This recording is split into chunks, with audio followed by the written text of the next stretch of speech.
Okay, week 6, and we are grumbling on in lockdown. Now, of course, we've been feeling mighty high in Auckland. We got down to single digits, 8 cases. Yeah, boy, take that, New South Wales. We're doing it. We did it. It's going away. And party time, level 2, here we come. What was that? Yeah, what were those case numbers? 4 to 5. Oh, that's fine. 4 to 5. No, that's totally fine. Oh, 45, not 425. 45. So yesterday's numbers, I think, smashed all of us with our expectation that we were crushing it. But no, we're not. 45. I mean, you have to really think back. When did we last have a 45? That was yonks ago. 45 in level 4 and level 3 is a kick in the guts. I think we're slowly getting off our high horse and looking around the world and going, this Delta thing is pretty difficult. It's pretty difficult. Now, we have been getting the good spin to keep us sane and keep us doing the right thing by the government saying, well, the number is high, but the proportion of those that are unlinked is the important thing. Well, it's still a pretty chunky proportion. They're saying 12 of those 45 unlinked as of yesterday, but they're looking hard into that. So that's huge. I mean, that's still a lot of work to be done. And we were getting a new kind of stat, which was giving us some glimmer of hope. If you look at the 7-day rolling average, it's gone from 19 to 17 to 15. Well, guess what's happened to that rolling 7-day average now? They're not going to be quoting that anytime soon. They're going to be quoting something completely different. I think there is a feeling we're not going to go back to level 4. So how are we going to get out of this mess? Well, we've got nothing to do, so we need to direct our energies towards questions. Now, the numbers are depressing, so we've moved on to a game of guess who. Who are these people? What are they doing? And yesterday's press conference was a full game of guess who. Are they in a gang? No. Are they drug addicts? Not clear answer. Are they brown?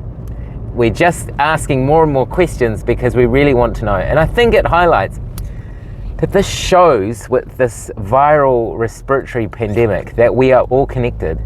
And maybe in Auckland, it is a sign that there are a lot of people who have just been neglected. Social health, all sorts of reasons, psychological, mental health, and that we are all connected and we are vulnerable if we let our city move on without thinking about those people. And I bet you we're thinking about them really hard now. Next question, are they homeless? Well, no. So it is really difficult to kind of make sense of this because these are, it sounds like a very much modern part of our society. And it seems like it's going to be biting us in the backside. So it seems, everyone's doing the right thing. They're engaging. There's a huge number of testing they got through. So those people should be definitely applauded for going out there getting a test, because you probably don't want the news that you've got COVID. And so not getting a test is a good way of denying that.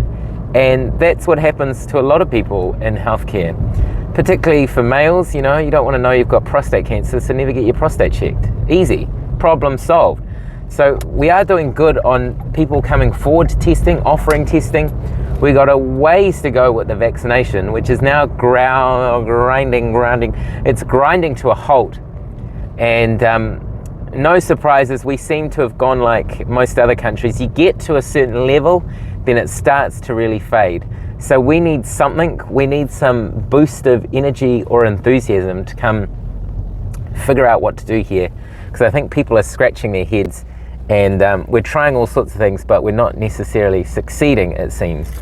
So I think in this next week it should be interesting, because I think if we don't get this a decent chunk of this remaining 20%, we are likely to not get them at all, and that could probably cripple the whole system.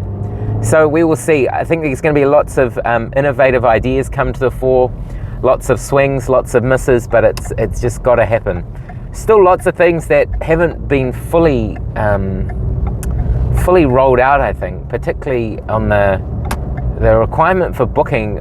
I mean, maybe that will be kind of obviated or let go of, jettisoned, with the realization that we just want to get people there doing it. Yeah. So anyway, so a tumultuous week, and the latest turn and twist is yet to come. Just when you think we're settling into a normality of cases going down, you maybe won't watch the 1 o'clock press conference.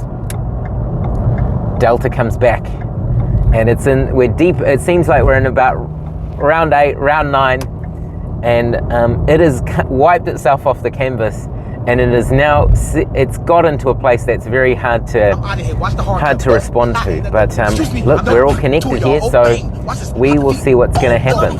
There's been a lot of press about the National Party saying, look, it's time to wave the white flag here. Look, let's just start moving on with things. And I don't think it's the right idea, but I can definitely understand the argument. People will be getting frustrated, particularly when things aren't working, that why are we persisting with this? Question for me is, if we stay in level 3, would it stop these cases? And if we move to level 2 or 2.5 or 2.5 Delta or 2.5 Delta #Auckland, would it increase the case numbers? Because if it isn't, if the mode and way this is transmitting is sort of a different beast, I think level 2 could still be on the cards and still benefit us without the risk we might just naturally assume with a level move down. But the rest of New Zealand, I think they'll probably be watching as well, because we're all connected here in Auckland and they are connected to us. So the Republic of Auckland may be forming because this is going deep. So it seems like we're in round 8. COVID is not showing signs of dying just yet, and so we march on. So you might see in the background there just a huge number of cars, obviously a smash up. So I think in the terms of not the driving numbers, in terms of how people are driving in Auckland, I think we may stay in level 3, but I'm not sure if our behaviour will stay in level 3, because if you can see there's a continuous line of road block which is stretching the whole motorway so far. So there is a lot of people on the road, some with bikes, some with other things. So I think this is a real finesse point, how far you can push people. There is meant to be a protest happening with Destiny Church, and it seems like they're going to mask up for the protest, which seems like a good idea for everyone. I don't know why overseas people are protesting lockdowns don't wear masks. Like, I can get to the point where you say, yeah, we don't want lockdowns, it's killing us, our jobs are losing, we can't see people we need to, but you don't want COVID, so don't, wear a mask. Masks have been so effective. I do think that we need to talk about masks a little bit more, because the amount of masks is fluctuating. Today seems to be a record low day again, where there's just no one masked up that I've come across just looking, but it seems to fluctuate all the time. And I mean, everyone's got a mask at home. It isn't like last year where we were DIYing masks and attaching socks to our face with rubber bands. Everyone has got a mask. They're choosing not to wear it. And there's been so many now use cases, particularly overseas, which have been published, which have shown masks have pretty much stopped chains of transmission and taken super spreading events to non-events. Hairdressers, public schools, masks have really worked. And I think for a lot of Asian countries, they've known this for some time. Wearing a mask there is not a big deal. But here we just seem to have, we were on the learning curve where we're taking up masks, but we seem to have gone off it. Maybe the better weather is making people a little bit more, I'm still kind of interested on these medical exemption for masks.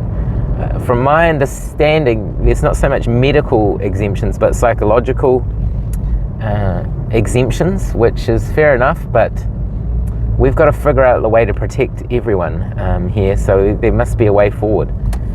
So yeah, masks still work to do.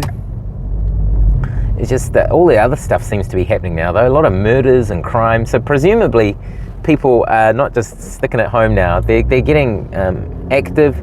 They're moving. Things are happening. The police are probably going to start to get more busy with their usual day-to-day dealing with all sorts of rubbish. So yeah, we will see. Today's numbers released in 5 minutes. So if it's above 45, I think grab your guns. It's all on. Nobody's going to be paying attention to anything. But it should be less than 45. A lot of these tests were just coming in now, so I think they're expecting another 15, but you know, all bets are off. The worrying thing is the COVID wastewater testing in Tauranga, and we do know there's probably been a bit of a whoopsie leak out in Tauranga, and so it's been about 10 days, so that's when we'd probably see it in the wastewater. So that's probably even more worrying than the Auckland situation, because that probably means someone's in Tauranga. They could easily be in Bluff, and then that person in Bluff, and then yada yada yada, domino effect. So we don't know the full story on that, but we're all tuning in, I guess. Seems like we're in season 2, but episode 16 now, and things still very interesting. Stay safe.